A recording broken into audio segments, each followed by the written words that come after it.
Hi future doctors, exam ഹോളിലേക്ക് പോകാൻ എല്ലാവരും റെഡിയാണെന്ന് വിചാരിക്കുന്നു. അപ്പോൾ NTA ഫൈനൽ നോട്ടിഫിക്കേഷൻ മക്കൾ ശ്രദ്ധിച്ചിട്ടുണ്ടാവുമല്ലോ.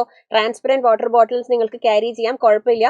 പിന്നെ റിലീജിയസ് ആയിട്ടുള്ള എന്തെങ്കിലും നിങ്ങൾ രുദ്രാക്ഷം അങ്ങനെയുള്ള എന്തെങ്കിലും കൊന്തയൊക്കെ ഇടുന്നുണ്ടെങ്കിൽ, അല്ലെങ്കിൽ റിലീജിയസ് വെയർ, അതായത് നിങ്ങളുടെ ബുർഖ അതൊക്കെ ഇടുന്നവരാണെങ്കിൽ എക്സാം ഹോളിൽ നേരത്തെ റിപ്പോർട്ട് ചെയ്യുക. റിപ്പോർട്ടിംഗ് ടൈം NTA അറിയിച്ചിട്ടുണ്ട്, 11 മണിയാണ് റിപ്പോർട്ടിംഗ് ടൈം. എല്ലാവരും ശ്രദ്ധിക്കുക കേട്ടോ. രാവിലെ 11 മണിക്ക് എക്സാം ഹോളിൽ എത്തുക.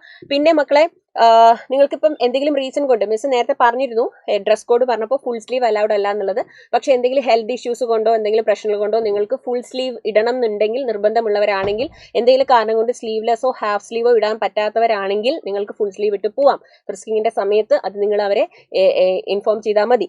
അതേപോലെ തന്നെ സ്ലിപ്പേഴ്സിന്റെ കാര്യം, ലോ ഹീൽസ് അലൗഡ് ആണ്. ചെറിയ ഹീൽസ്, അതായത് ചെറിയ ഒരുപാട് ഹൈ ഹീൽസ് അല്ലാതെ അത്യാവശ്യം മീഡിയം സൈസ് ഹീൽസും അലൗഡ് ആണ്.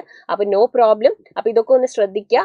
പിന്നെ കോൺഫിഡൻ്റ് ആയിട്ട് എക്സാം ഹോളിലേക്ക് പോവുക. 11 മണിക്ക് റിപ്പോർട്ട് ചെയ്തിട്ടുണ്ടെങ്കിൽ 1:30 ആകുമ്പോഴേക്കും നിങ്ങൾ എക്സാം ഹോളിലേക്ക് ഫ്രിസ്കിങ് എല്ലാം കഴിഞ്ഞ് കയറ്റും. അതിനുശേഷം 1:30 to 1:45 PM നിങ്ങൾക്ക് അവർ ഇമ്പോർട്ടൻറ്റ് ഇൻസ്ട്രക്ഷൻസ് തരും, അഡ്മിറ്റ് കാർഡ് ചെക്ക് ചെയ്യും.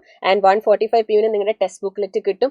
അതൊക്കെ ആ കൃത്യസമയത്ത് തന്നെ ചെയ്ത് തീർക്കാൻ നോക്കുക. എന്തെങ്കിലും ഡൗട്ട്സ് ഉണ്ടെങ്കിൽ ആ സമയത്ത് തന്നെ ഇൻവിജിലേറ്റേഴ്സിനോട് ചോദിക്കുക. കാരണം once you get the booklet, നിങ്ങൾ ടെസ്റ്റ് ബുക്ക്ലെറ്റിലെ കാര്യങ്ങൾ നിങ്ങൾ എഴുതാൻ പോകുന്നത് 1:50 വരെയാണ്. അതെല്ലാം കൃത്യമായിട്ട് ഫിൽ ചെയ്തതിന് ശേഷം 2 മണിക്ക് നിങ്ങൾ ആൻസർ ചെയ്യാൻ സ്റ്റാർട്ട് ചെയ്യും.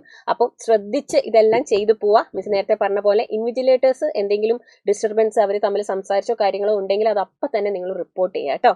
ഓക്കെ മക്കളെ, so all the very best. Confident ആയിട്ട് പോവുക. ഇതൊക്കെ ഒന്ന് ശ്രദ്ധിച്ചിട്ട് പോവുക. ബൈ.